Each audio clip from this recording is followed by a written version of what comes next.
नमस्कार, आप देख रहे हैं अपडू उत्तराखंड और मैं हूं नेहा आपके साथ। बुलेटिन की शुरुआत करेंगे। मुख्यमंत्री पुष्कर सिंह धामी ने जनपद चंपावत के टनकपुर में रामलीला मैदान में आयोजित विकसित भारत संकल्प यात्रा शिविर में प्रतिभाग किया। मुख्यमंत्री ने इस अवसर पर आयोजित शिविर में विभिन्न विभागों द्वारा लगाए गए स्टॉलों का निरीक्षण कर विभिन्न लाभार्थियों को सम्मानित किया। इस अवसर पर मुख्यमंत्री द्वारा विभिन्न योजना अंतर्गत लाभार्थी को चेक भी वितरित किए गए।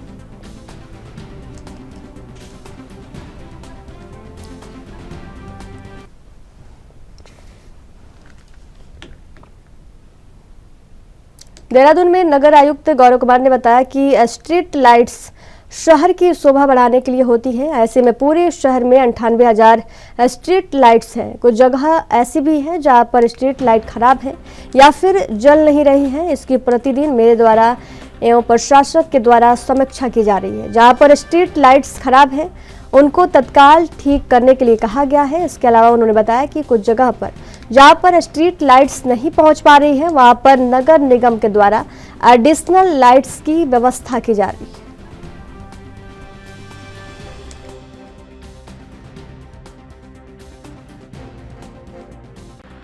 देखिए, अभी मैंने इसका आने के उपरांत जब मैंने यहाँ पर ज्वाइनिंग ली तो इन्वेस्टर समिट के दौरान इसकी डिटेल समीक्षा मेरे द्वारा की गई। प्रशासक महोदया जो डीएम महोदया हैं उनके द्वारा भी रेगुलर इसकी समीक्षा की गई। तो अभी हमारी 98,000 स्ट्रीट लाइट्स जो एरिया नगर निगम में है वहाँ पर लगी हुई हैं। इसकी मैं डेली समीक्षा कर रहा हूँ। जहाँ पर भी कोई लाइट ख़राब हो रही है या फिर जहाँ पर 15 लक्स का जो इंटेंसिटी है प्रकाश की वो नहीं पहुँच रही है, वहाँ पर हम एडिशनल लाइट की व्यवस्था कर रहे हैं। कुछ क्षेत्र ऐसा है जो भी नगर निगम को हैंडओवर नहीं हुआ है, जैसे कुछ फ्लाईओवर्स हैं हमारे जो एनएच के पास हैं, या कुछ क्षेत्र है जो एमडीडीए के पास है, कुछ क्षेत्र स्मार्ट सिटी के पास है। तो उनमें भी लगातार एजेंसीज के साथ बातचीत चल रही है कि वो नगर निगम को क्षेत्र ट्रांसफ़र कर दें। तो उस संबंध में आज भी बैठक बुलाई गई थी, कल भी एक बैठक का प्रस्ताव किया गया है। इसमें कुछ छोटे छोटे इश्यूज़ आ रहे हैं, उनको हम सॉर्ट आउट कर दें। देहरादून की कांग्रेस मुख्यालय में आज कांग्रेस पार्टी के द्वारा 139वां स्थापना दिवस मनाया गया। दिवस के मौके पर आज पार्टी के कई वरिष्ठ नेता भी मौजूद रहे। साथ ही स्थापना दिवस के मौके पर ध्वजारोहण भी किया गया। इस मौके पर महानगर कांग्रेस के साथ कांग्रेस सेवा दल के कार्यकर्ता भी मौजूद रहे। इस अवसर पर महानगर कांग्रेस अध्यक्ष जसविंदर सिंह गोगी ने कहा कि हमारे देश की आज़ादी में कांग्रेस का एक बड़ा योगदान है। उन्होंने कहा कि आज देश को तोड़ने का जो काम किया जा रहा है उनके खिलाफ हमें एक होने की जरूरत है। महानगर अध्यक्ष ने कहा कि मोहब्बत के साथ ही हमें आगे बढ़ना चाहिए और लोगों को जोड़ना है। इसी मंशा के साथ आज हम कांग्रेस कार्यकर्ता यहाँ जुटे हैं और स्थापना दिवस मना रहे हैं। कि आज हमारे कांग्रेस का 138वां स्थापना दिवस है, साथ साथ सेवा दल का भी स्थापना दिवस है। और जो आज़ादी आज हमें मिली है उसमें हमारे पूर्वजों की और कांग्रेस की बहुत बड़ा योगदान है। आज हम सब लोग एक हुए हैं और जो देश में आज तोड़ने का काम किया जा रहा है उनके खिलाफ हमें लोगों को एक होने की ज़रूरत है और एक देश को एक पैगाम मैसेज देने की ज़रूरत है कि हम लोग मोहब्बत के हिसाब से हमें आगे बढ़ना है और लोगों को जोड़ना है। इसीलिए आज हम लोग सब यहाँ लोग इकट्ठे हुए हैं और हम कांग्रेस स्थापना दिवस बना रहे हैं। कांग्रेस सेवा दल का 100वां स्थापना दिवस भी है और कांग्रेस का मेन कांग्रेस का 139 स्थापना दिवस है। इस अवसर पर हमने अपना पार्टी का चरखा को झंडे को फहरा के वंदे मातरम के साथ और राष्ट्रगान के साथ समापन का कार्यक्रम किया। और आज केंद्र से हमें ये आदेश था कि सब अपने ज़िले में इस कार्यक्रम को करेंगे, तो इसलिए थोड़ा यहाँ हो सकता है भीड़ कम हो, क्योंकि सबके ज़िलों में ब्लॉक में ये आदेश था कि सब अपने अपने इस स्थापना दिवस को मनाएंगे। और ये संदेश है, जो लोग बोलते हैं कि वंदे मातरम सिखाएंगे, हमारे सब कार्यक्रम वंदे मातरम से शुरू होते हैं और राष्ट्रगान से ख़त्म होते हैं। और कुछ पार्टियां आज हमें वंदे मातरम सिखाने का काम करती हैं और वही लोग हैं जो पहले झंडे का विरोध करते थे, अब उनके कार्यालय में 2 रंगा झंडा फहरता है।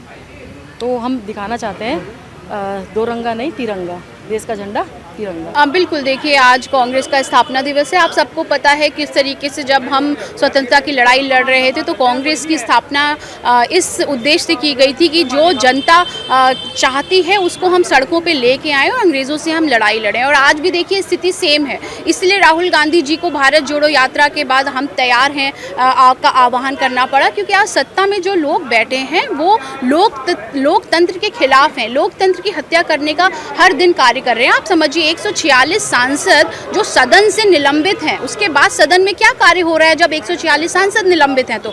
और जिस व्यक्ति की वजह से इतनी बड़ी चूक हुई संसद की सुरक्षा में, अब वो व्यक्ति सदन में बैठा हुआ है। और ये सवाल था विपक्ष के सांसदों का कि हमें जवाब चाहिए अमित शाह जी से, उन्हें स्टेटमेंट देना पड़ेगा कि आज पूरे विश्व में जो है हमारा सर नीचे हो रहा है शर्म से कि इनकी संसद सुरक्षित नहीं है। ये सवाल पूछने पे आपने निलंबित कर दिया। इसीलिए आज स्थापना दिवस के अवसर पर राहुल गांधी जी ने हम तैयार हैं का आह्वान किया है। और उसके बाद जिस तरीके से आपने देखा भारत जोड़ो यात्रा चली थी, इस तरीके से 14 जनवरी से हमारी मणिपुर से लेकर के आगे तक की जो यात्रा है वो चलने का कार्य करेगी। 8 डिस्ट्रिक्ट हैं करीब और 6500 किलोमीटर की यात्रा है वो। राहुल गांधी जी फिर से जो है जनता के बीच पहुंचेंगे और मुझे लगता है जनता अब ये समझ चुकी है कि कौन है जो देश को चला सकता है, कौन है।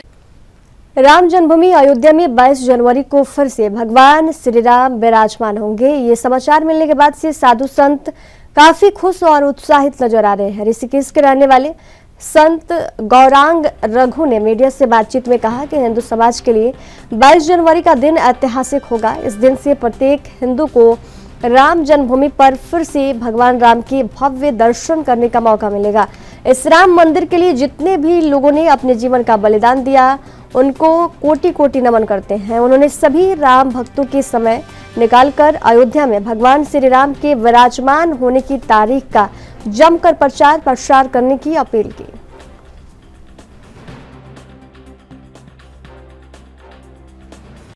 मेरा नाम गौरांग रघु है, मैं ऋषिकेश से हूँ।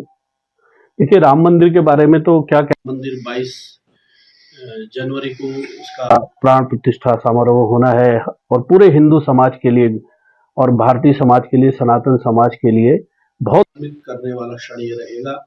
और 500 वर्षों की जो हमारे पूर्वजों की एक महान ये संघर्ष था, उस संघर्ष में हमने विजय प्राप्त करी और रामलला पुनः वहां विराजमान हो रहे हैं। इसके लिए सभी प्रयास करने वाले सभी जो कार सेवक थे और जो शहीद कार सेवक थे सबको नमन है। और जितने भी कार्यकर्ता लगे, राष्ट्रीय स्वयंसेवक संघ है और हमारे मोदी जी है, योगी जी है, सबका धन्यवाद करते हैं, सब संत समाज का धन्यवाद करते हैं और बहुत खुशी है हमको। विकसित भारत संकल्प यात्रा के आज द्वारहाट विधानसभा के अंतर्गत ग्राम सभा सलना में आयोजित की गई, जिसमें बीजेपी के वरिष्ठ नेता और प्रदेश विभाग प्रभारी बीजेपी उत्तराखंड अनिल शाही द्वारा जनता को संबोधित किया गया। अनिल शाही ने जनता को संबोधित करते हुए कहा कि पीएम मोदी ने ग्रामीण अर्थव्यवस्था को गति देने के लिए, गाँव में महिलाओं को स्वरोजगार देने के लिए भारत सरकार बहुत बड़ा अभियान चला रही है। बीते वर्षों में देश में लगभग 10 करोड़ बहन बेटियां, दीदियां स्वयं सहायता समूह से जुड़ी हैं। उन्होंने आगे कहा कि मोदी की गारंटी वाली गाड़ी जहां भी जा रही है वहां लोगों का विश्वास बढ़ा रही है।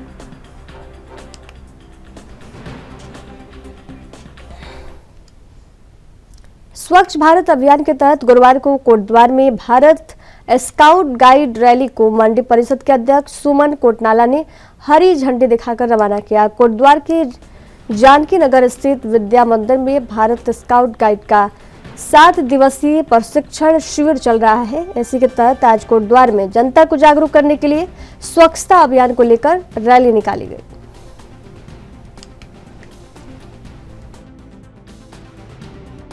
गाइड कैप्टन है। हम लोग अपने कोटद्वार बाजार से निकलते हुए एक स्वच्छता का संदेश और जागरूकता संदेश दे रहे हैं। साथ में आज विकलांग सशक्तिकरण दिवस भी था, उस रैली में भी हमने भाग लिया और अब हम सिद्धवली मंदिर में जाकर के वहाँ पर स्वच्छता अभियान चलाएंगे, एक संदेश देंगे। विंटर लाइन कार्निवाल का कैबिनेट मंत्री गणेश जोशी और वन मंत्री सुबोध उनियाल ने गांधी चौक पर विधिवत उद्घाटन किया। इससे पहले सर्वे चौक से शोभा यात्रा घंटा घर माल रोड होते हुए गांधी चौक पहुंची। इस दौरान पूरे शहर में शोभा यात्रा का जगह जगह पर स्वागत किया गया और इसको पर्यटकों ने भी इसका जमकर आनंद लिया। जिला प्रशासन द्वारा आयोजित विंटर लाइन कार्निवाल में विभिन्न सांस्कृतिक कार्यक्रम आयोजित किए जाएंगे, जिसमें उत्तराखंड के नाम ही कलाकार भाग लेंगे और स्थानीय कलाकारों द्वारा प्रस्तुतियां दी जाएंगी। इस मौके पर कैबिनेट मंत्री गणेश जोशी ने कहा कि सन 2013 से विंटर लाइन कार्निवाल का आयोजन किया जाता है। इससे जहां पर्यटकों को बढ़ावा मिल रहा है, वहीं आने वाले समय में इसे और भव्य रूप दिया जाएगा।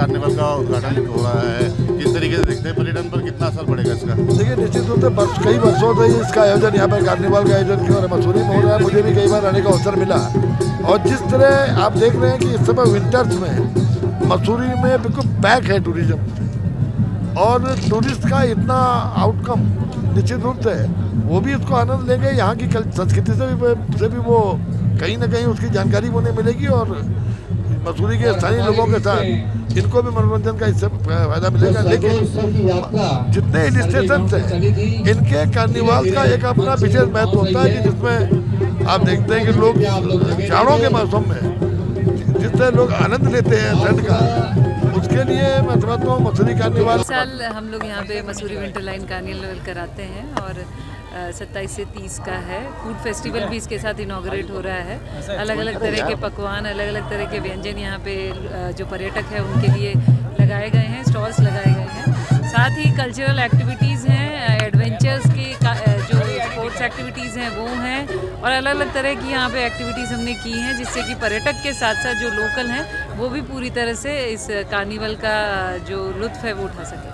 मैम, ईयर एंडर समय है, बहुत सारे पर्यटक यहाँ पे आने वाले हैं और कहीं ना कहीं जिस तरीके की तस्वीरें मनाली से आई हैं और मसूरी भी पहाड़ी क्षेत्र है और यहाँ पर लंबे पर्यटकों का एक हुजूम जो है वो यहाँ पर पहुँच सकता है, तो उसके लिए ट्रैफिक के लिए किस तरीके के दिशा निर्देश तय किए गए? तो ट्रैफिक के लिए जैसे अभी 2 दिन पहले एसएसपी साहब यहाँ आए भी थे और उन्होंने किस तरह से रूट प्लान बनेगा, किस तरह से पूरा ट्रैफिक मैनेज किया जाएगा, उसकी एक रूपरेखा बनाई है और उसी तरह से एग्जीक्यूशन किया जाएगा। की पहचान उसकी सांस्कृतिक विरासत से होती है और विंटर लाइन कार्निवाल के माध्यम से हमारे उत्तराखंड की संस्कृति देवभूमि यहाँ पर किया जा रहा है।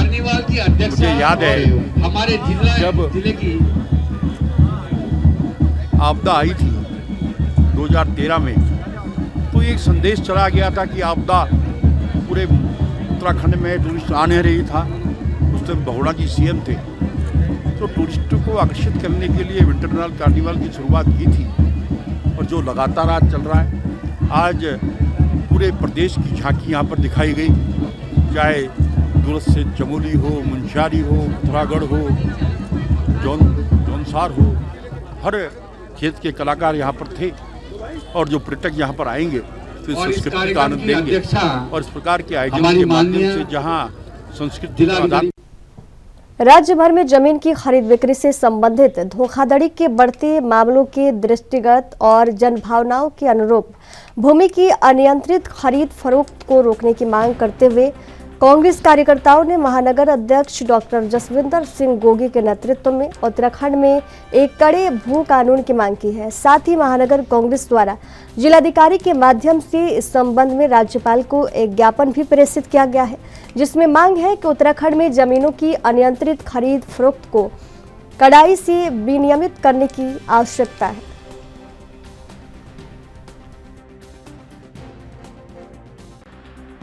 देखिए, मामले में राज्यपाल को आज हम लोगों ने ज्ञापन दिया है और जो आप देख रहे हैं पूरे प्रदेश में स्थिति है, भू कानून की बहुत ही सख्त आवश्यकता है। इस समय जो सोच के हम सभी साथियों ने उत्तराखंड की हम लोगों ने बनाया था, वो चीज़ें पूरी नहीं हो पा रही हैं। इसलिए भू कानून सख्त से सख्त लागू होना चाहिए और हिमाचल की तर्ज पे लागू होना चाहिए। सिर्फ खानापूर्ति नहीं होनी चाहिए, समितियां नहीं बननी चाहिए। इन चीज़ों को लेकर आज हम लोग ज्ञापन देने आए हैं यहाँ पे राज्यपाल महोदय को जिलाधिकारी के माध्यम हम लोग ज्ञापन देने आए हैं यहाँ पे राज्यपाल महोदय को जिलाधिकारी के माध्यम।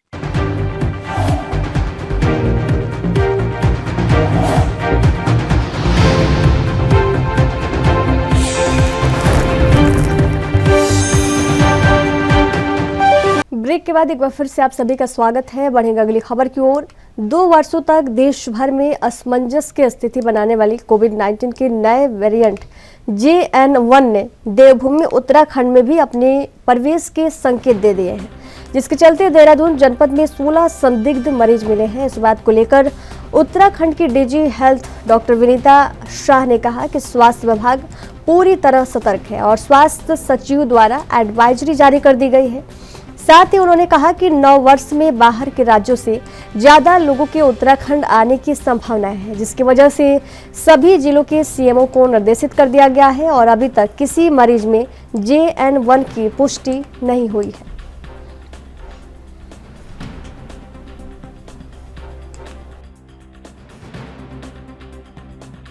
हमारा विभाग पूरी तरह सतर्क है।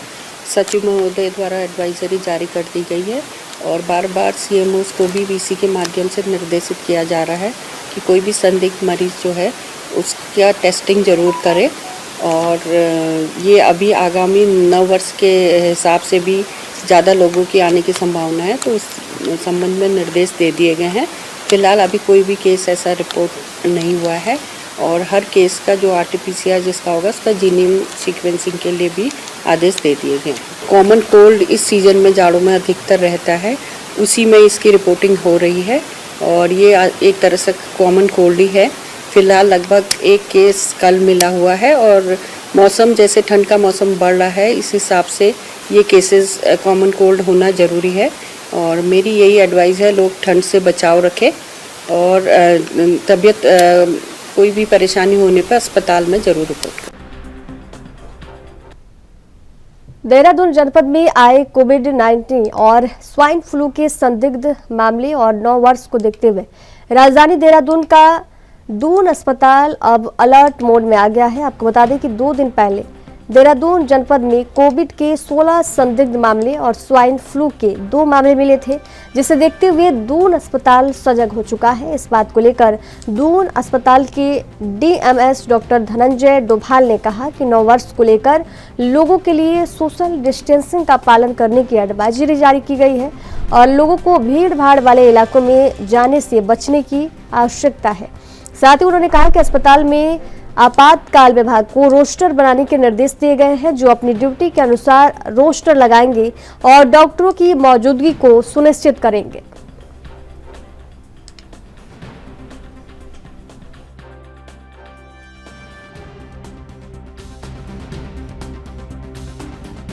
नवर्स में सभी, अब एक तो पब्लिक एडवाइजरी है सबके लिए जारी की गई है कि भाई सोशल डिस्टेंसिंग का फॉलो करें, कोशिश करें भीड़भाड़ वाले एरिया से बचें और अगर जाना पड़ रहा है तो उसके लिए मास्क लगाएं, समय समय पर हाथ धोते रहें और अननेसरी चीज़ों को छुए नहीं। जहाँ तक अस्पताल की प्रिपरेशन की बात है तो इमरजेंसी विभाग को एक रोस्टर बनाने को बोल दिया गया है कि जो भी संबंधित विभाग हैं वो सब अपना ड्यूटी वाइज रोस्टर लगाएंगे, डॉक्टरों की प्रेजेंस को सुनिश्चित करेंगे और इमरजेंसी अधिकारी जो हैं वहाँ पर वो जो भी आवश्यक दवाएँ हैं उन सबका अभी से ही इंतजाम करके रखेंगे, ताकि अगर इस तरह की एक सिचुएशन आ जाती है तो। वरिष्ठ पुलिस अधीक्षक उधम सिंह नगर के निर्देशों के बाद जनपद भर में नशे को रोकथाम को लेकर पुलिस द्वारा नशे और नशा कारोबारियों के खिलाफ लगातार कार्रवाई की जा रही है। इसी क्रम में जनपद उधम सिंह नगर के जसपुर कोतवाली क्षेत्र के अंतर्गत धरपुर चौकी पर पुलिस ने मुखबिर की सूचना पर स्विफ्ट डिजायर कार में 2 लोगों को 136 लीटर अवैध कच्ची शराब के साथ गिरफ्तार किया। दोनों आरोपी योगेंद्र सिंह और तीरथ सिंह नेगी कोटद्वार जनपद पौड़ी गढ़वाल के निवासी हैं, जिनके खिलाफ पुलिस ने आबकारी अधिनियम के तहत मुकदमा दर्ज कर न्यायालय के समक्ष पेश कर दिया।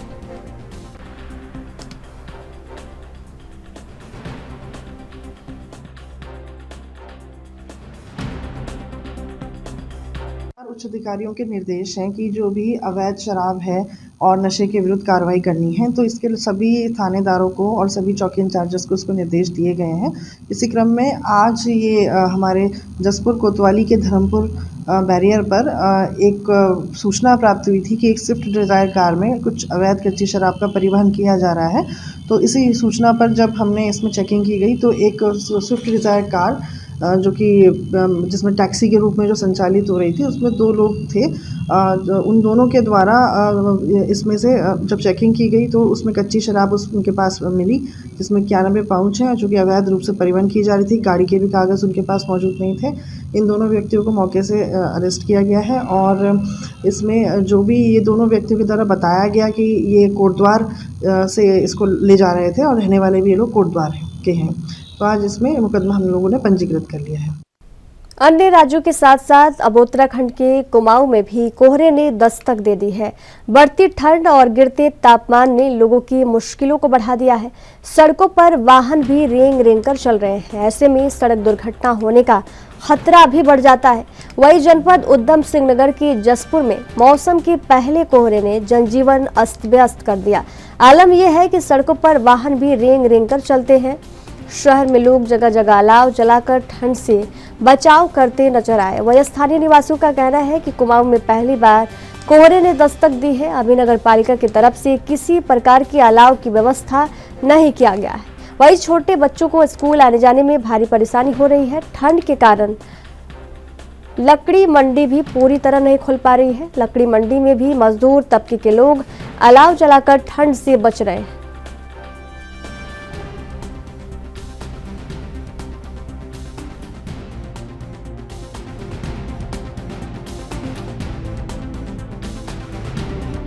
आज 28 दिसंबर का दिन है। आज पहली बार आज कुमाऊं में यहाँ पर कोहरे ने दस्तक दी है। अभी तो कोई ऐसी व्यवस्था नहीं है अलाव की।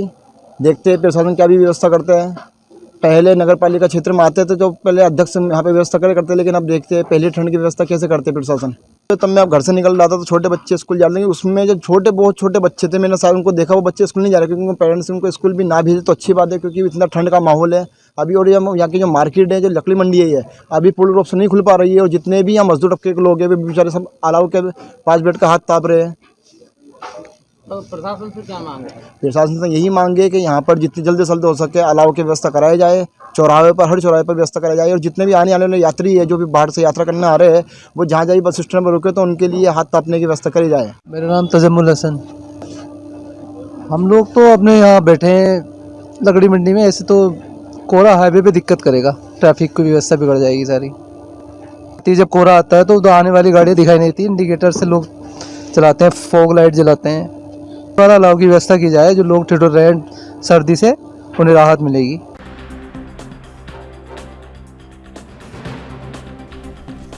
अन्य राज्यों के साथ साथ अब उत्तराखंड के कुमाऊं में भी कोहरे ने दस्तक दे दी है। बढ़ती ठंड और गिरते तापमान ने लोगों की मुश्किलों को बढ़ा दिया है। सड़क पर वाहन भी रेंग रेंग कर चल रहे हैं।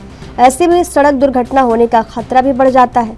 वही जनपद उधम सिंह नगर की जसपुर में मौसम के पहले कोहरे ने जनजीवन अस्त व्यस्त कर दिया है। आलम यह है कि सड़कों पर वाहन भी रेंग रेंग कर चल रहे हैं। शहर में लोग जगह जगह अलाव जलाकर ठंड से बचाव करते नजर आए। वही स्थानीय निवासियों का कहना है क्योंकि कुमाऊं में पहली बार कोहरे ने दस्तक दी है। अभी नगर पालिका की तरफ से किसी प्रकार के अलाव की व्यवस्था नहीं की गई। अपने उत्तराखंड के खबरों के सफर में फिलहाल दीजिए जाने की इजाजत। देखते रहिए एनबी न्यूज। नमस्कार।